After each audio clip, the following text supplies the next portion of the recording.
Hey genius, welcome back to my channel. So genius, आज है हमारा अमलगमेशन ऑफ कंपनीज का कंप्लीट रिवीजन पार्ट 3। उससे पहले कुछ स्टूडेंट्स पूछ रहे थे ये नोट्स कहाँ पर मिलेंगे, तो ये नोट्स आपको टेलीग्राम पर मिल जाएंगे। आप जाकर ज्वाइन कर लो। टेलीग्राम का लिंक मैंने डिस्क्रिप्शन में दे रखा है, ठीक है ना। तो चलिए फटाफट से अपने कलरफुल हैंड रिटन नोट्स निकालते हैं और अमलगमेशन को भी आसान बनाते हैं।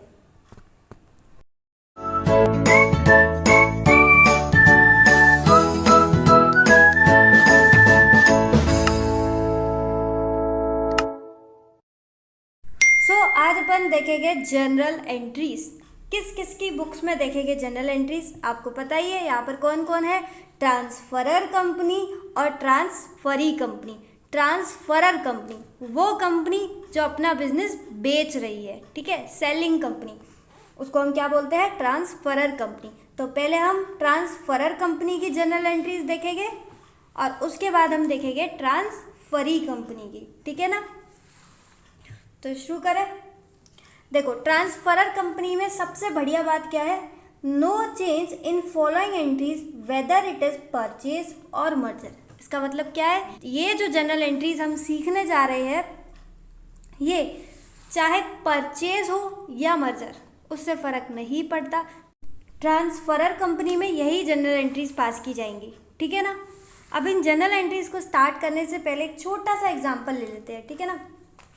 ये रहा, देखो, ये हमें दे रखी है बैलेंस शीट। ये क्या है, बैलेंस शीट, ठीक है ना। ये बैलेंस शीट में लाइबिलिटीज, एसेट्स। लाइबिलिटीज में वही अपना इक्विटी, रिजर्व्स, क्रेडिटर्स, और एसेट्स में land and building, furniture, cash. बहुत छोटा सा एग्जांपल लिया है ताकि अच्छे से समझ में आ जाए। अच्छा, कुछ लोग ये सोच रहे होंगे कि मिस, ये जो बैलेंस शीट बनाई है ये तो आपने हॉरिजॉन्टल फॉर्मेट में बनाई है ना, लेकिन कंपनीज की बैलेंस शीट तो वर्टिकल में होती है। यहाँ पर हम सिर्फ ये जनरल एंट्री समझने के लिए इस बैलेंस शीट को हमने कैसे बनाया है, हॉरिजॉन्टल फॉर्मेट में। अदरवाइज जब हम सम सॉल्व करेंगे तब हम कैसे बनाएंगे, वर्टिकल फॉर्मेट में ही बनाएंगे, ठीक है ना। कोई दिक्कत तो नहीं है। तो यहाँ से आपको बहुत आसानी से समझ में आ जाएगा, और मैं तो आपको बताती हूँ कि हम वही काम करते हैं जो बहुत आसानी से समझ में आए। तो आसानी से समझने के लिए हमने क्या किया, यहाँ पर हॉरिजॉन्टल फॉर्मेट रखा है। अब देखो, बैलेंस शीट में हमें, जैसे कि मैंने आपको बताया, ये सब हमें दे रखा है, लाइबिलिटीज और एसेट्स। तो हमें किसकी बुक्स में जनरल एंट्रीज पास कर रहे हैं, ट्रांसफरर कंपनी की में, मतलब जो बेचने जा रही है बिजनेस। तो उसकी ये बैलेंस शीट को क्या करना है, हमें ख़त्म करना है। तो एक एक करके ख़त्म करेंगे। सबसे पहले क्या ख़त्म करते हैं, उनके एसेट्स। तो हमें क्या करना है, लैंड एंड बिल्डिंग, फर्नीचर, और ऐसे ही जितनी भी एसेट्स हैं उन सबको हमें क्लोज करना है, क्योंकि हमें एट द एंड क्या करना है, पूरा बिजनेस बंद करना है। तो हमें इनकी बैलेंस शीट बंद करनी है। तो शुरुआत करते हैं हम इनके एसेट्स से। तो अब हमें क्या करना है, अब हमें समझ में आ गया कि इनकी एसेट्स को क्या करना है, क्लोज करना है। अब मुझे कोई ये बता सकता है कि एसेट का कौन सा बैलेंस होता है, एसेट का कौन सा बैलेंस होता है। तो सिंपल, एसेट का बैलेंस होता है डेबिट। लेकिन हमें क्या करना है, इसे क्लोज करना है। तो क्लोज करने के लिए हमें एसेट को क्या करना पड़ेगा, क्रेडिट। सिंपल सी बात है, एसेट का बैलेंस तो डेबिट होता है, लेकिन अभी हमें उन्हें क्या करना है, क्लोज करना है, ख़त्म करना है। तो हमने क्या कर दिया, एसेट को क्रेडिट, ठीक है। अब हम डेबिट क्या कर देंगे, रिलेशन अकाउंट, सिंपल। तो पहली एंट्री हमने किससे रिलेटेड बनाई है, to close asset account. Asset account को हम बंद कर रहे हैं। एसेट अकाउंट का बैलेंस कैसा होता है, डेबिट, लेकिन यहाँ पर हम क्या कर रहे हैं, उसे बंद कर रहे हैं। तो हमने क्या कर दिया, उसे क्रेडिट, ठीक है। और ये रिलेशन अकाउंट में डाल दिया। तो relation account debit to asset account. Entry समझ में आई पहली, सिंपल थी ना। एक छोटी सी और बात सुन लो, यहाँ पर जो अपन एसेट्स डालेंगे ना, तो आप लोग ये गलती मत करना, सन्ड्री एसेट्स मत डाल देना कि सारी इकट्ठी एसेट डाल दी। देखो, बैलेंस शीट में एसेट्स कैसे शो हो रही है, land and building account debit, furniture account debit, इसी तरीके से शो हो रही है। तो हमारे जब बुक्स ऑफ अकाउंट में लैंड एंड बिल्डिंग का एक अलग अकाउंट है, फर्नीचर का एक अलग अकाउंट है, तो अब हम उन्हें क्रेडिट करना है तो इनको हमें क्या करना होगा, इंडिविजुअली, यानी कि हर किसी को अलग अलग ही तो क्रेडिट करना पड़ेगा, हर किसी को अलग अलग ही तो ख़त्म करना पड़ेगा। तो यहाँ पर हम टू एसेट न डाल के क्या डालेंगे, यहाँ पर हम डालेंगे to land and building to furniture, to land and building to furniture. यहाँ पर हम क्या करेंगे, एक एक को चुन चुन कर ख़त्म करेंगे, ठीक है ना। तो अब एंट्री क्या बनेगी हमारी, realisation account debit to land and building to furniture. जो भी सारी एसेट्स होंगी सबको हमें कैसे लिखना है, इंडिविजुअली, ठीक है। तो आपको समझ में आ गया क्या हमें एसेट्स कैसे लिखनी है इंडिविजुअली और क्यों लिखनी है इंडिविजुअली, ये भी समझ में आ गया ना। क्यों, क्योंकि हमारे बुक्स ऑफ अकाउंट में ये अलग अलग दिख रही है, इंडिविजुअली इनके अकाउंट्स खुले हुए हैं, इसलिए हम इनको इंडिविजुअली बंद कर रहे हैं। अब एक छोटी सी बात और आपसे पूछनी थी, ये बताओ ये बुक्स ऑफ अकाउंट में कौन सी वैल्यू पर शो हो रही होगी। तो सिंपल सी बात है, बुक वैल्यू पर शो हो रही होगी। अब जब ये बुक वैल्यू पर शो हो रही है तो यहाँ पर जब अपन इसे ख़त्म कर रहे हैं तब भी हम कैसे ख़त्म करेंगे, बुक वैल्यू पर। तो कैसे ख़त्म करेंगे, बुक वैल्यू पर। तो ये छोटी छोटी बातें ध्यान रखना। तो उम्मीद है पहली एंट्री आपको समझ में आ गई हो। पहली एंट्री पर मैंने बहुत वक्त लगाया ताकि आपके लिए बाकी एंट्री बहुत सिंपल। अब देखो यहाँ से बैलेंस शीट में हमने क्या कर दिया, एसेट्स ख़त्म कर दी और कहाँ पर चले गए ये लोग, रियलाइजेशन में। तो एक नया अकाउंट क्रिएट हो गया, कौन सा, रियलाइजेशन अकाउंट। तो रियलाइजेशन अकाउंट में यहाँ से यहाँ पर ये आ गई हमारी लैंड एंड बिल्डिंग और फर्नीचर। ये इफेक्ट कैसे आया, पहली वाली जनरल एंट्री पास करने से, ठीक है ना। नेक्स्ट एंट्री, अब देखो एसेट्स तो चले गए, अब आ गया हमारा लाइबिलिटीज़ की बारी। अब हम उठाएंगे लाइबिलिटीज़ और इनको भी क्लोज करेंगे। अब ये बताओ लाइबिलिटीज़ क्लोज करने के लिए हम क्या करें। सबसे पहले लाइबिलिटीज़ का बैलेंस कैसा होता है, लाइबिलिटीज़ का बैलेंस होता है क्रेडिट, और अगर हमें इसे क्लोज करना हो तो हमें क्या करना पड़ेगा, उल्टा कर दो, डेबिट। तो अब अपन को लाइबिलिटीज़ क्या करने हैं, क्लोज करने हैं, तो हम लाइबिलिटीज़ को क्या कर देंगे, डेबिट। तो second entry to close liabilities account, तो हमें क्या करना पड़ेगा, sundry liabilities account debit to realisation account, ठीक है। अब यहाँ पर भी वही बात जो मैंने आपको यहाँ समझाई थी आपको समझ में आ रही होगी। एक बार फिर बोल देती हूँ कि यहाँ पर आपको सन्ड्री लाइबिलिटीज़ नहीं करना है, आपको एक एक लाइबिलिटी उठाकर उसको डेबिट करना है इंडिविजुअली एट बुक वैल्यू, ठीक है। तो जैसे यहाँ पर क्रेडिटर्स था, इसके अलावा और भी कोई लाइबिलिटी होगी तो आपको एक एक करके उठाकर क्रेडिटर्स अकाउंट डेबिट, कोई और लाइबिलिटी हो उसका नाम अकाउंट डेबिट, ऐसे करते करते टू रियलाइजेशन अकाउंट कर देना है, ठीक है ना। और अगेन वही सिंपल सी बात कि ये लाइबिलिटीज़ आपको कैसे शो हो रही होगी, बुक वैल्यू पर, तो आपको इसको ख़त्म भी कैसे करना है, बुक वैल्यू पर, ठीक है ना। कोई डाउट तो नहीं है हम इंडिविजुअली क्यों कर रहे हैं, क्योंकि इनके अकाउंट्स इंडिविजुअली खुले हुए हैं तो हमें उन्हें बंद करना है, तो हमें इंडिविजुअली ही बंद करना पड़ेगा। उम्मीद है आपको सेकेंड एंट्री भी समझ में आई, ठीक है। तो हमने एसेट ख़त्म कर दिए बैलेंस शीट में से, और क्या ख़त्म कर दिया, लाइबिलिटीज़ ख़त्म कर दी। तो देखो ये लाइबिलिटीज़ आपकी यहाँ से यहाँ आ गई, ठीक है ना। तो ये हमारी बैलेंस शीट ख़त्म होती जा रही है और नीचे उसका इफेक्ट आता जा रहा है। सबसे पहले अकाउंट हमारा खुल गया रियलाइजेशन अकाउंट। कैश तो अभी भी है, तो कैश का हमारा क्या हो जाएगा, सेकंड कैश अकाउंट। तो यहाँ पर जो भी बैलेंस होगा वो यहाँ पर आ जाएगा, टू बैलेंस ब्रॉट डाउन, ठीक है। धीरे धीरे हम क्या कर रहे हैं, बैलेंस शीट को ख़त्म करते जा रहे हैं। तो इतना सब कुछ हो गया।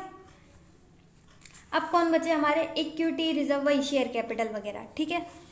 तो उसके लिए हम थर्ड खोलते हैं, किसका, इक्विटी शेयर होल्डर्स अकाउंट, ठीक है। तो उसके लिए पहले एंट्री देख लेते हैं,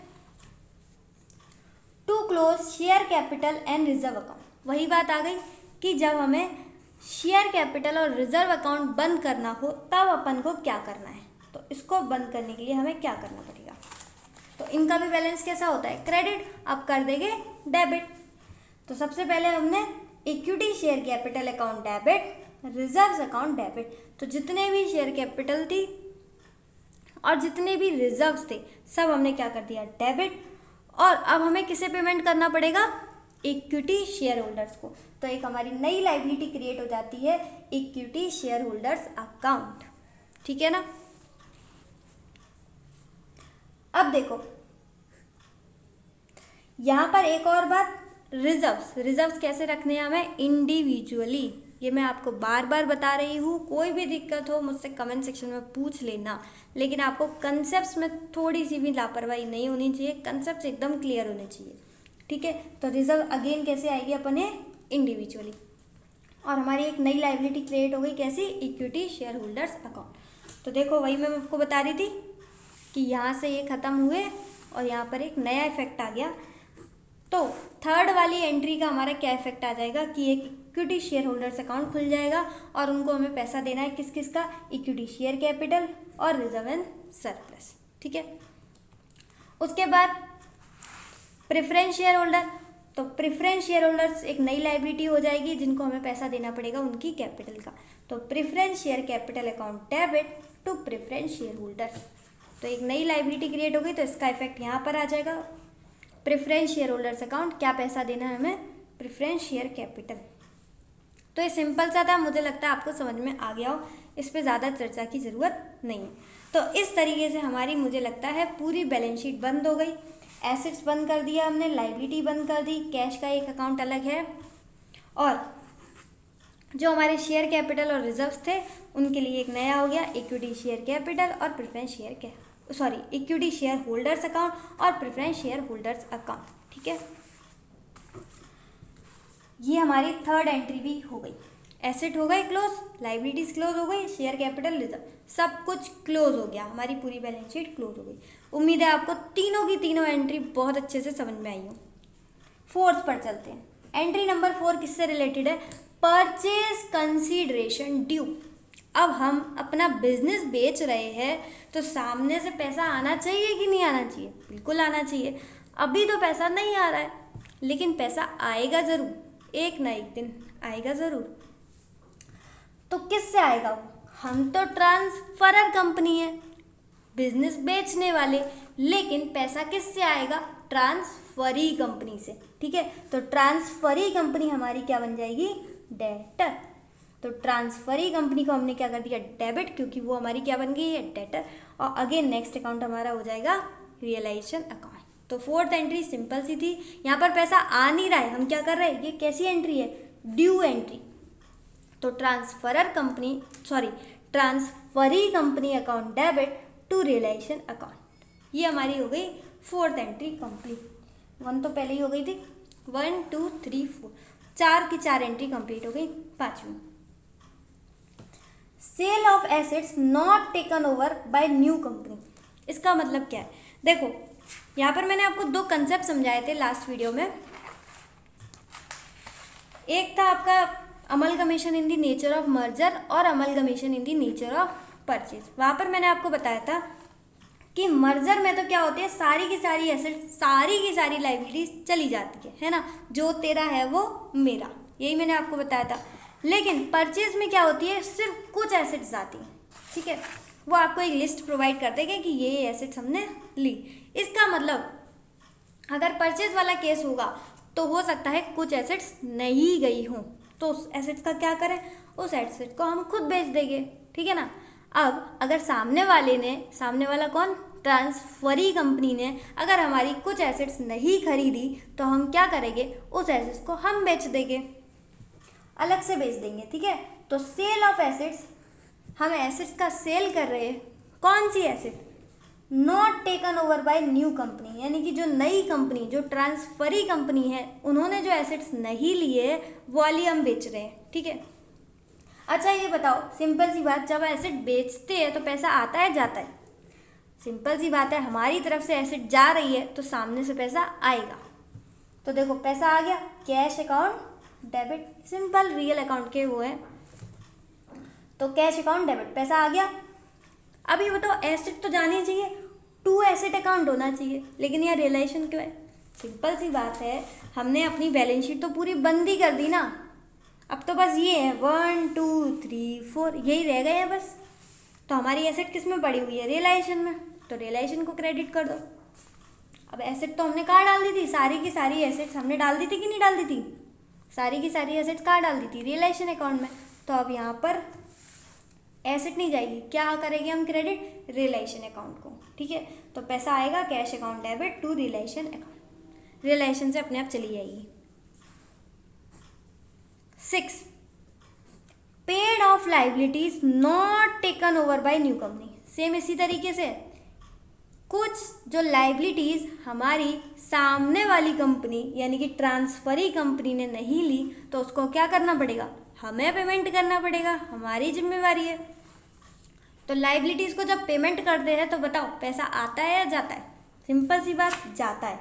तो टू कैश अकाउंट पैसा चला जाएगा, ठीक है, पैसा गया। अब हमें पेमेंट किसका करना है, लाइबिलिटीज का, तो यहाँ पर तो लाइबिलिटीज डेबिट होनी चाहिए। अगेन लाइबिलिटीज को तो हमने ऑलरेडी कहाँ डाल दिया है, रियलाइजेशन अकाउंट में। अब तो यही अकाउंट है 1 2 3 4 और हमारी लाइबिलिटी कहाँ है, रियलाइजेशन में, तो वो रियलाइजेशन से चली जाएगी। इसलिए हमने यहाँ पर लाइबिलिटीज की जगह यहाँ पर क्या लिखा है, रियलाइजेशन अकाउंट। ये हमारी हो गई 6 एंट्री, ठीक है, उम्मीद है समझ में आ रही हो। आगे बढ़ते हैं।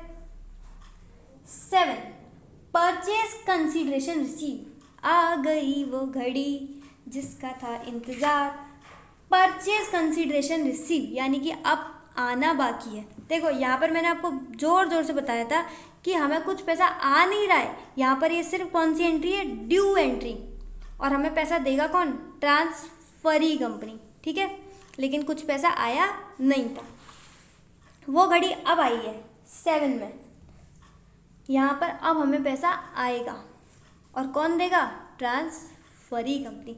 यहाँ पर वो डेटर बन रही थी इसलिए डेबिट हुई है, ठीक है, लेकिन यहाँ पर कौन है वो, यहाँ पर क्रेडिट द गिवर, वो हमें दे रही है ना ये सारी चीज़ें। तो यहाँ पर रूल के अकॉर्डिंग ये क्रेडिट क्यों हुई है, क्योंकि ये है क्रेडिट द गिवर, याद है ना, debit the receiver, credit the giver, तो ये कौन है, क्रेडिट द गिवर। तो इसने हमें पैसा दिया है। अब क्या क्या दिया है इसने, तो परचेज कंसीडरेशन मैंने आपको बताया था कैसे भी हो सकता है, कैश में हो सकता है, इक्विटी शेयर्स में हो सकता है, प्रेफरेंस शेयर्स में हो सकता है, या फिर डिवेंचर्स में हो सकता है। परचेज कंसीडरेशन कैसे भी हो सकता है, मैंने आपको पार्ट 1 में ये वाली बात बताई थी, उम्मीद है आपको याद होगी। तो ट्रांसफरी कंपनी से हमें क्या क्या आया, हो सकता है कैश या बैंक में कुछ पैसा आया हो, शेयर्स इन न्यू कंपनी, नई कंपनी में हमें शेयर्स मिले हो, या फिर नई कंपनी में हमें डिवेंचर्स मिली हो। यहाँ पर छोटा सा डाउट आपको आ सकता है कि ये शेयर्स और डिवेंचर को डेबिट क्यों किया, हमने तो आज तक शेयर्स और डिवेंचर्स को क्रेडिट कर रखा है। तो सिंपल सी बात है, ये जब हम क्रेडिट करते हैं ना, जो आप हर बार करते हो क्रेडिट, उसका मतलब होता है आपने शेयर्स और डिवेंचर इशू करे हैं, ठीक है, क्या करे, इशू करे, इसलिए आप हमेशा उसे क्रेडिट करते हो। लेकिन यहाँ पर शेयर्स और डिवेंचर्स क्या है, नई कंपनी में हमारी क्या है, इन्वेस्टमेंट है, और इन्वेस्टमेंट एसेट होती है, इन्वेस्टमेंट को क्या करते हैं, डेबिट, समझा। तो ट्रांसफरी कंपनी क्यों क्रेडिट हुई, क्योंकि वो है क्रेडिट द गिवर, और हमें क्या क्या मिला, कैश बैंक, तो वो हो गया डेबिट, और शेयर्स और मिले डिवेंचर्स, तो वो भी हो गए डेबिट। शेयर्स और डिवेंचर्स क्यों डेबिट हो गए, क्योंकि वो हमारी नई कंपनी में क्या है, इन्वेस्टमेंट, और इन्वेस्टमेंट को क्या करते हैं, डेबिट। उम्मीद है 7 एंट्री समझ में आ गई हो, जो हमने यहाँ पर ड्यू करा था वही यहाँ पर हमें मिला है। एंट्री नंबर 8, ठीक है, एंट्री नंबर 8 याद होगा आपको, हमने 2 अकाउंट नए खोले थे, equity share holder account, preference share holder account, क्योंकि हमने ये बंद किया था ना, शेयर कैपिटल और रिजर्व बंद किए थे, तब हमने नए अकाउंट खोले थे, equity share holder account, preference share holder account. हमने बोला था हमको इनको पैसा देना है, ये पैसा देना है, और इनको हमें ये पैसा देना है। अब इनको पैसा देने की बारी आ गई, तो दे देते हैं, कोई दिक्कत नहीं है, जब पैसा आ गया है तो देने में क्या दिक्कत है।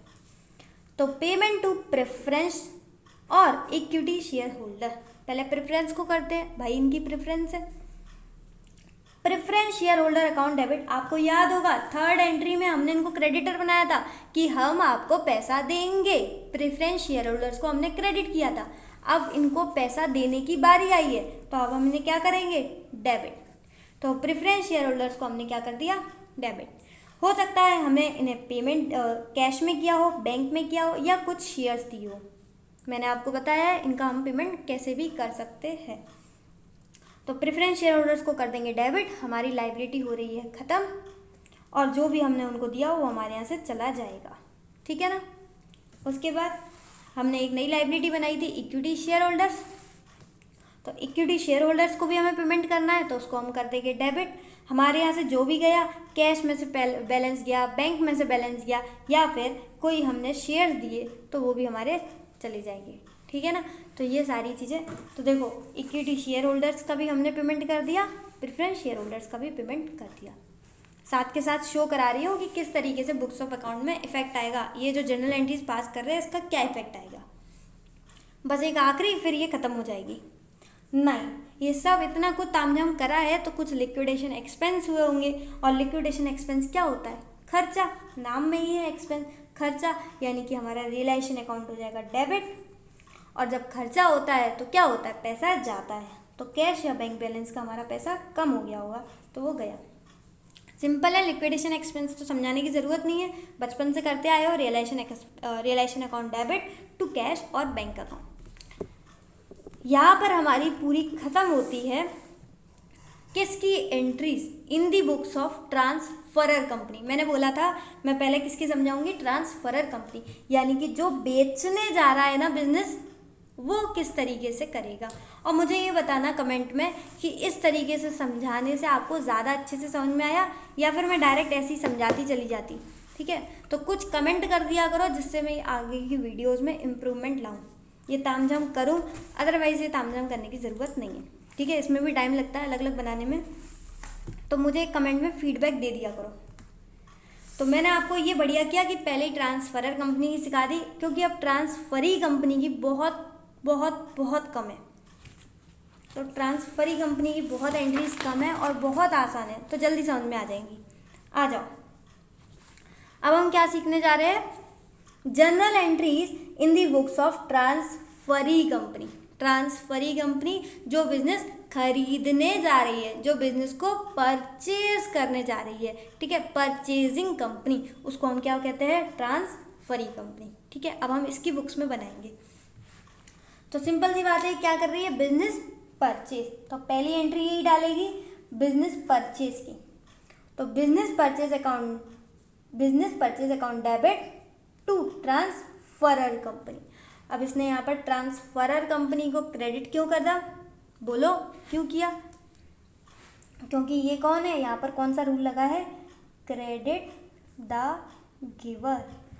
जिसके अकाउंट्स के कंसेप्ट थोड़े बहुत हिले हुए हो वो ये चीज़ें लिख देना, ये क्यों क्रेडिट हुआ, ठीक है। इसलिए मैं छोटी छोटी बातें बताती रहती हूँ, ताकि आपके अकाउंट के कंसेप्ट चाहे कितने भी हिले हो वो एकदम क्रिस्टल क्लियर हो जाए। तो ट्रांसफरर कंपनी को हमने क्यों क्रेडिट किया? क्योंकि ये है क्रेडिट द गिवर, ठीक है। तो इसने हमें अपना पूरा का पूरा बिजनेस दिया है, ठीक है। अब चलो, बिजनेस परचेज तो बहुत बड़ी बात हो गई, बिजनेस परचेज तो बहुत बड़ी बात हो गई, ये पूरा का पूरा हमने बिजनेस परचेज किया। अब इस बिजनेस परचेज के अंदर है क्या? कुछ एसेट्स हैं, कुछ लाइबिलिटी है, कुछ एसेट्स हैं, कुछ लाइबिलिटी है, कुछ एसेट्स हैं, कुछ लाइबिलिटी है। ये पूरा का पूरा बिजनेस परचेज जो हमने खरीदा है, अब इसको थोड़ा सा और इलेबोरेट करते हैं। तो recording of assets and liability, जो इतना बड़ा बिजनेस परचेज किया है, अब इसको इलेबोरेट करते हैं धीरे धीरे। तो बिजनेस परचेज में क्या क्या होगा? सबसे पहले एसेट होंगी, तो एसेट हमारे यहाँ आ जाएंगी, एसेट हो गई डेबिट। कुछ लाइबिलिटीज भी हो सकती है, तो ये होगी लाइबिलिटीज, और बाकी का बचा बिजनेस परचेज। तो बस हमने क्या किया है? इस बिजनेस परचेज को इलेबोरेट किया है, ठीक है, कुछ नहीं किया। याद रखना, बहुत ही सिंपल सी चीज। पहले एंट्री डाली थी business purchase account debit to transferor company. अब बस ये बिजनेस परचेज को थोड़ा सा खोल दिया है, asset account debit to liability to business purchase, ठीक है ना। थर्ड नहीं, अभी 2 का ए बनेगा और 2 का बी, 2 का ए बनेगा और 2 का बी, ठीक है। 2 का ए क्या होगा? अगर जो हमने बिजनेस परचेज किया है और हमने उसमें कुछ एक्स्ट्रा अमाउंट पे किया है, ओहो, हमने कुछ एक्स्ट्रा अमाउंट पे किया, यानी कि ये जो हमने इतना बड़ा बिजनेस परचेज किया है उसमें हमने कुछ ज़्यादा पैसा खर्च किया है, तब क्या होगा? तो देखो, अगेन वही वाली एंट्री होगी, एस देखो यहाँ पर मैं क्या बता रही हूँ, ये एंट्री बनेगी, लेकिन अगर ज़्यादा अमाउंट पे किया हो तो ये वाली एंट्री बनेगी इसकी जगह, और अगर कम अमाउंट पे किया हो तो उसकी जगह ये वाली एंट्री बनेगी। तो 2 वाली एंट्री है, 2 का ए भी हो सकता है और 2 का बी भी हो सकता है। ए में क्या है, जब हमने ज़्यादा पेमेंट किया है, तो देखो एसेट, लाइबिलिटी, बिजनेस परचेज, ये सारी चीज़ें तो सेम है, एसेट, लाइबिलिटी, बिजनेस परचेज। बस जब हमने ज़्यादा पेमेंट किया हो तब क्या होगा, ये हमने क्यों किया होगा, क्यों किया होगा, हमने इनको पेमेंट क्यों एक्स्ट्रा दिया। सिंपल सी बात है, हमें कुछ ना कुछ फ्यूचर में बेनिफिट मिलने वाला होगा, इसलिए तो आज हमने इनको ज़्यादा पेमेंट किया है। इसका मतलब ये क्या होगा, फ्यूचर में कुछ रिटर्न मिलने वाले हैं, इसका मतलब गुडविल। ठीक है, इसलिए हमने क्या कर दिया, गुडविल को डेबिट। तो वही बात है, asset, liability, business purchase, asset, liability, business purchase, जो भी बैलेंसिंग फिगर होगा वो कहाँ चला जाएगा, गुडविल में। तो 2 का ऑप्शन ए भी हो सकता है या हो सकता है ऑप्शन बी। ऑप्शन बी में क्या है, इफ लेस अमाउंट पेड, हमने इनका इतना बड़ा बिजनेस परचेज किया और हमने इनको पैसा कैसे दिया है, कम पैसा दिया है, ये तो अच्छी बात है, कैपिटल प्रॉफिट्स है, तो हम इसे डाल देंगे कैपिटल रिजर्व में। ठीक है, तो हम कहाँ डाल देंगे, कैपिटल रिजर्व में, क्योंकि ये तो फ़ायदा हो गया ना, हमने उनका इतना बड़ा बिजनेस परचेज किया और उनको पागल बनाकर कम पेमेंट कर दिया। ठीक है, पागल बनाया नहीं, वो आपस में उनके फ्रेंडली टर्म्स होते हैं या अनफ्रेंडली टर्म्स कैसे भी हो सकते हैं, लेकिन मैंने जस्ट ऐसे ही बोला है। ठीक है, ताकि आपको याद रहे कि जब हम उन्हें कम पैसा पे करें तो हमारा ये फ़ायदा है, और फ़ायदे को कहाँ डाल देंगे, कैपिटल रिजर्व में। देखो यहाँ पर वही सारी बातें सेम है, asset, liability, business purchase, asset, liabilities, business purchase, बस फ़र्क क्या है, जब हमारा एक्स्ट्रा बैलेंस हो रहा होगा, जब हमने उन्हें कम पेमेंट किया होगा तो हमारा कुछ एक्स्ट्रा बैलेंस हो रहा होगा, तो वो जो बैलेंस है वो कहाँ चला जाएगा, बैलेंसिंग फिगर आपका चला जाएगा कैपिटल रिजर्व में। ठीक है, यहाँ पर आपका एक्स्ट्रा अमाउंट आ रहा होगा, यहाँ सब कुछ हो गया होगा लेकिन फिर भी अमाउंट बच रहा होगा, तो हम डाल देंगे कैपिटल रिजर्व में। ये एंट्रीज जब हम क्वेश्चंस करेंगे ना, आप भी क्वेश्चंस की प्रैक्टिस करना, जब हम क्वेश्चंस करेंगे तो आपको बहुत अच्छे समझ में आएगी। ठीक है, अभी हो सकता है थोड़ी सी दिक्कत हो, लेकिन ये चीज़ आपने पहले भी करी होगी, 11th-12th में ज़रूर करी होगी। जब हम बिजनेस परचेज करते हैं तो जब हम ज़्यादा पेमेंट करते हैं तो गुडविल को डेबिट कर देते हैं, और जब हम कम पेमेंट करते हैं तो क्या करते हैं, कैपिटल रिजर्व में, क्योंकि फ़ायदा है। उम्मीद है आपको दोनों की दोनों एंट्री समझ में आ गई हो। अब बहुत ही सिंपल है आगे, थर्ड, परचेज कंसीडरेशन पेड। आपको याद है पिछली बार परचेज कंसीडरेशन रिसीव हुआ, इन लोगों को पेमेंट कैसे मिला, क्योंकि हमने पेमेंट किया होगा। तो purchase consideration paid, transferor company account debit to cash bank to shares to debentures.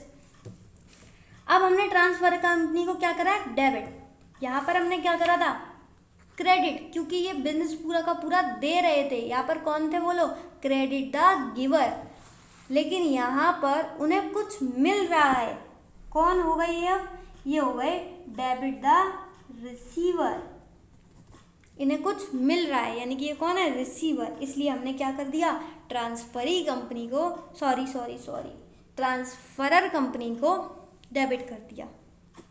अब बदले में हमने इनको क्या दिया होगा, तो परचेज कंसीडरेशन कैसे भी हो सकता है, in the form of cash, in the form of share और in the form of debentures. याद है आपको, इन लोगों को मिले थे, ये पूरी एंट्री यही है, पूरी एंट्री उल्टी है, क्योंकि ये बुक्स में बन रही है ट्रांसफरी कंपनी के और ये बन रही थी ट्रांसफरर कंपनी के।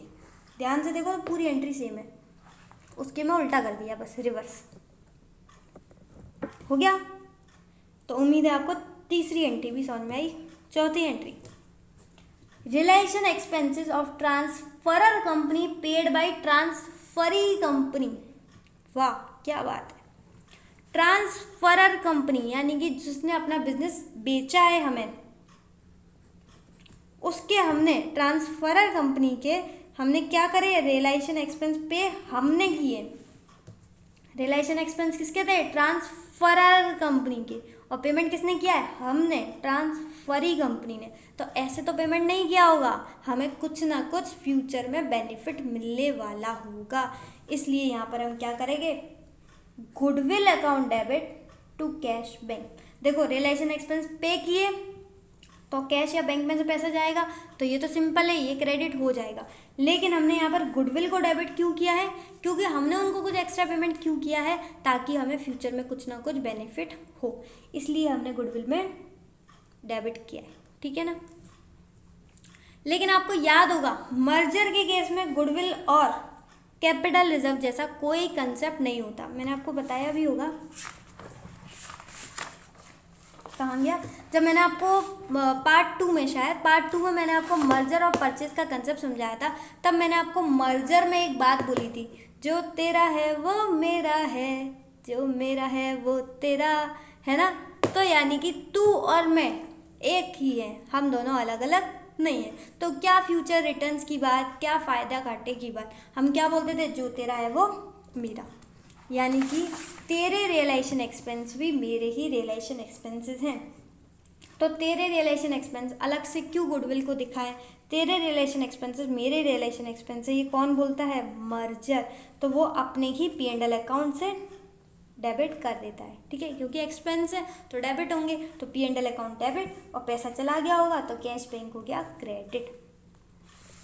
यहाँ पर भी वो चीज़ ध्यान देने वाली थी, जहाँ जहाँ गुडविल और कैपिटल रिजर्व आएगा वहाँ पर ध्यान रखना कि गुडविल और कैपिटल रिजर्व मर्जर के केस में नहीं होता, इसलिए यहाँ पर एक लाइन भी लिखी है मोस्ट इम्पॉर्टेंट, देखो मोस्ट इम्पॉर्टेंट इशारा, in merger no concept of goodwill और कैपिटल रिजर्व। मर्जर में कोई भी गुडविल और कैपिटल रिजर्व का कंसेप्ट नहीं होता, वहाँ पर जो तेरा है वो मेरा, इसलिए वहाँ पर हम क्या करते हैं, जहाँ जहाँ यहाँ पर गुडविल और कैपिटल रिजर्व आता है वहाँ वहाँ मर्जर के केस में क्या होता है, जनरल रिजर्व और P&L अकाउंट। तो मुझे ये बताओ, जब परचेज वाला होगा तब तो हम ये वाली एंट्रीज करेंगे, लेकिन अगर ये कौन सा क्वेश्चन होगा, मर्जर वाला, तो गुडविल की जगह क्या लिखेंगे हम, GR और P&L अकाउंट, कैपिटल रिजर्व की जगह क्या लिखेंगे हम, GR और P&L अकाउंट। ये बात बिल्कुल कसम खा लेना, बिल्कुल ऐसे शपथ ले लेना कि जब मर्जर का केस होगा कोई गुडविल नहीं, कोई कैपिटल रिजर्व नहीं, वहाँ पर हम GR और P&L अकाउंट से एडजस्ट करेंगे। उम्मीद है आपको पूरी की पूरी एंट्रीज आ गई होगी समझ में। यहाँ पर हमारा अमलगमेशन ऑफ कंपनीज ख़त्म होता है।